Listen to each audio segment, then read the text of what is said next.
Hello friends, welcome back to our YouTube channel the teachers guide. आज के इस tutorial के थ्रू हम बात करने वाले हैं इडियम्स एंड फ्रेजेस का। और ये हमारी सीरीज़ का पहला वीडियो है, फर्स्ट क्लास है। और ये हमारा ट्यूटोरियल जो है एमपी टेट ग्रेड 1 अर्थात वर्ग 1 के एग्ज़ाम मुख्य परीक्षा की दृष्टि से बनाए जा रहे हैं।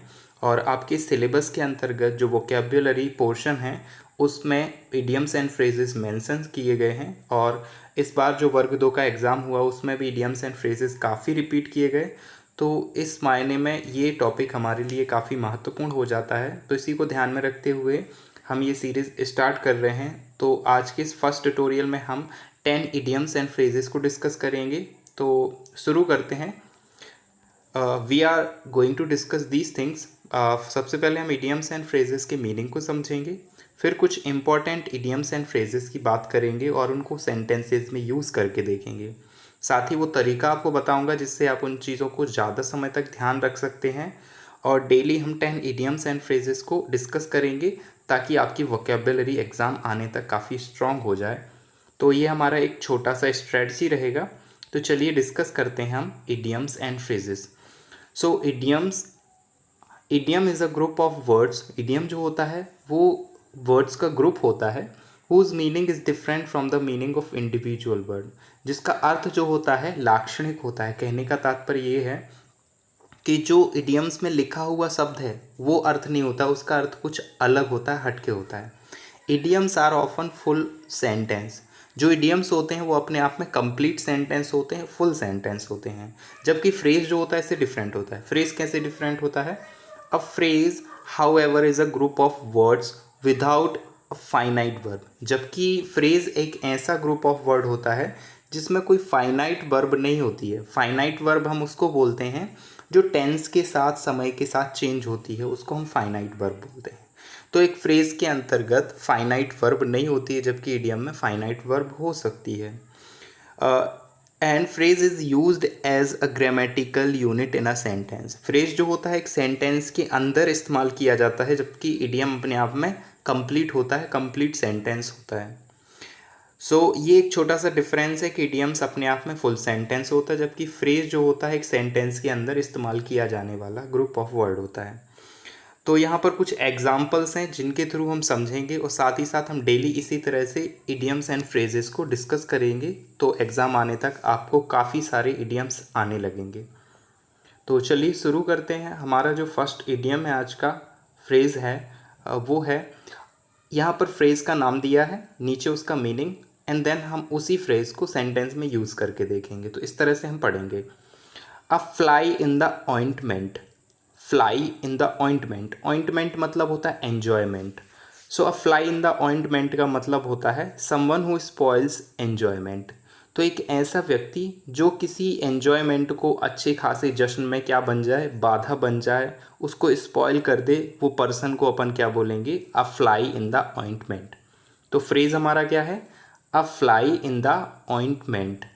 तो इसका मतलब होता है कि एक ऐसा व्यक्ति जो किसी भी तरह के एन्जॉयमेंट को, अच्छे माहौल को बिगाड़ दे, उसको बोलेंगे अ फ्लाई इन द ऑइंटमेंट। चलिए इसको हम सेंटेंस में यूज़ करके देखते हैं। The elders of the house, जो हमारे घर के बड़े बुजुर्ग होते हैं, usually prove for their youngers a fly in the ointment. जो हमारे घर के बड़े बुजुर्ग होते हैं वो ज़्यादातर या अक्सर जो छोटे बच्चे होते हैं, यंगर्स होते हैं, उनके लिए क्या बन जाते हैं? एक अ फ्लाई इन द ऑइंटमेंट। मतलब उन छोटे बच्चों को या यंगस्टर्स, न्यू जनरेशन की एन्जॉयमेंट में एक प्रॉब्लम बन जाते हैं। तो यहाँ पर हमने देखा किस तरह से इस्तेमाल किया गया fly in the ointment, a person who spoils the enjoyment. तो कोई ऐसा व्यक्ति जो अच्छे माहौल को ख़राब कर देता है, उसी को अपन एक फ्रेज के थ्रू रिप्लेस कर सकते हैं, और वो क्या है? अ फ्लाई इन द ऑइंटमेंट। ये हमारा फर्स्ट फ्रेज है। तो होपफुली आपको समझ में आया होगा। चलते हम अपने अगले फ्रेज पर। अगला है a mare's nest. A mare's nest means होता है फाल्सली क्लेम्ड इन्वेंशंस। तो ऐसी चीज़ें, ऐसे इन्वेंशंस जो फाल्स हैं, है ना, जो केवल कागजी किताबों में हैं, असल में ऐसे इन्वेंशंस नहीं है, उसके लिए अपन एक फ्रेज़ यूज़ कर सकते हैं। और वो फ्रेज़ क्या है? A mare's nest. चलिए हम इसको सेंटेंस में इस्तेमाल करके देखते हैं। A good number of innovations turn out to be mare's nest on investigation. तो जब इन्वेस्टिगेशन किया गया तो बहुत सारे इन्वेंशंस जो हैं, इनोवेशंस जो हैं, वो मेयर्स नेस्ट बन गए, मतलब गलत साबित हो गए, वो फाल्स साबित हो गए। ठीक है, so mare's nest means falsely claimed inventions. Okay, next phrase पर चलते हैं और हमारा अगला फ्रेज है a turn coat. A turn coat means होता है एक ऐसा व्यक्ति जो डिसलॉयल है, अ डिसलॉयल पर्सन। तो इसके लिए हम सेंटेंस में यूज़ करते हैं it is the compulsion of the coalition politics that at the time of need one has to shake hand with a turn coat. तो आज पॉलिटिक्स ऐसी हो गई है कि आज के समय पर एक व्यक्ति को ऐसे व्यक्ति से भी हाथ मिलाना पड़ता है या साथ लेना पड़ता है जो कैसा हो, अ टर्न कोट मतलब डिसलॉयल हो, है ना, वफादार ना हो। तो ऐसे व्यक्तियों से भी आज के समय में हाथ मिलाना पड़ता है, उनका साथ मांगना पड़ता है। So a turn coat means a disloyal person. Next phrase पर चलते हैं। तो हमारा अगला फ्रेज है a wet blanket. Wet blanket means a person who does not enjoy himself nor let others do. तो वेट ब्लैंकेट मतलब एक ऐसा व्यक्ति जो ना खुद एंजॉय करता है ना ही किसी दूसरे को एंजॉय करने देता है ना। तो एक बाधा बनना अपने काम में, हमारे एंजॉयमेंट में। तो ऐसे पर्सन को ही अपन एक फ्रेज से रिप्लेस कर सकते हैं और वो क्या है, अ वेट ब्लैंकेट। जैसे elderly people often act as wet blanket for the young ones. जो हमारे घर के ज़्यादातर बड़े बुजुर्ग होते हैं, बड़े लोग होते हैं हमसे उम्र में, वो हमारे लिए एक वेट ब्लैंकेट की तरह काम करते हैं हमारी लाइफ में। मीन्स बहुत सारी चीज़ें होती हैं जिसे ना ही वो एंजॉय करते हैं ना ही हमें एंजॉय करने देते हैं, है ना। फॉर एग्ज़ाम्पल, आपको कोई मूवी देखनी है या फिर कुछ भी प्रोग्राम ऑर्गेनाइज करना है, बाहर पार्टी में जाना है या कुछ भी, तो ना ही वो आपको जाने देंगे ना ही खुद जाएंगे। तो इस तरह से वो क्या हो गए, अ वेट ब्लैंकेट मीन्स वो पर्सन जो ना खुद एंजॉय करते हैं ना दूसरों को करने देते हैं। सो ये फ्रेज़ हो गया। नेक्स्ट फ्रेज पर चलते हैं, अ वाइट एलिफेंट। अ वाइट एलिफेंट इसका मतलब है एन एक्सपेंसिव येट यूजलेस। तो इसका अर्थ होता है कि कोई भी चीज़ जो है तो बहुत महंगी लेकिन अपने आप में कैसी है, यूजलेस है, उसका उपयोग नहीं है, वो व्यर्थ है, मीनिंगलेस है। So those public sector, use देखें इसका, those public sector concern whom the government is practicing had actually become white elephant. तो आज के समय में जो पब्लिक सेक्टर हैं वो हैं तो बहुत इंपॉर्टेंट, लेकिन वो क्या बन चुके हैं, वाइट एलिफेंट। मतलब हैं तो काफ़ी एक्सपेंसिव बट उनका यूज़ नहीं हो पा रहा है, वो अपने आप में कैसे होते जा रहे हैं, यूज़लेस होते जा रहे हैं, है ना। काफ़ी इंपॉर्टेंट पार्ट है, एक्सपेंसिव पार्ट है, सरकार इतना खर्च कर रही है लेकिन उसका सही इस्तेमाल नहीं हो पा रहा है। मतलब वो हमारे लिए कैसे बनते जा रहे हैं, white elephant means expensive but not useful और यूजलेस। ठीक है, चलते हैं हम नेक्स्ट फ्रेज पर। नेक्स्ट फ्रेज है अ विल्ड गूस चेज।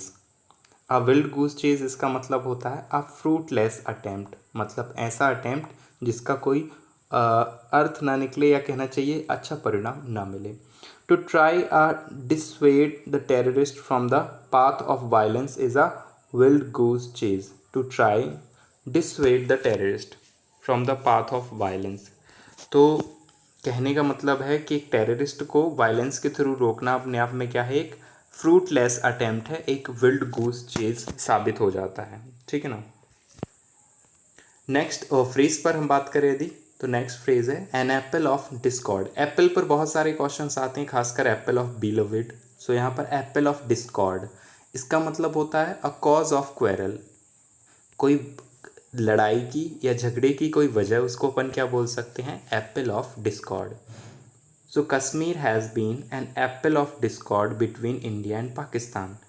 जो कश्मीर है वो इंडिया और पाकिस्तान के बीच में क्या है, एन एप्पल ऑफ डिस्कॉर्ड मतलब झगड़े की एक वजह है। नेक्स्ट फ्रेज देखें हम, तो नेक्स्ट फ्रेज है एप्पल ऑफ वंस आइज।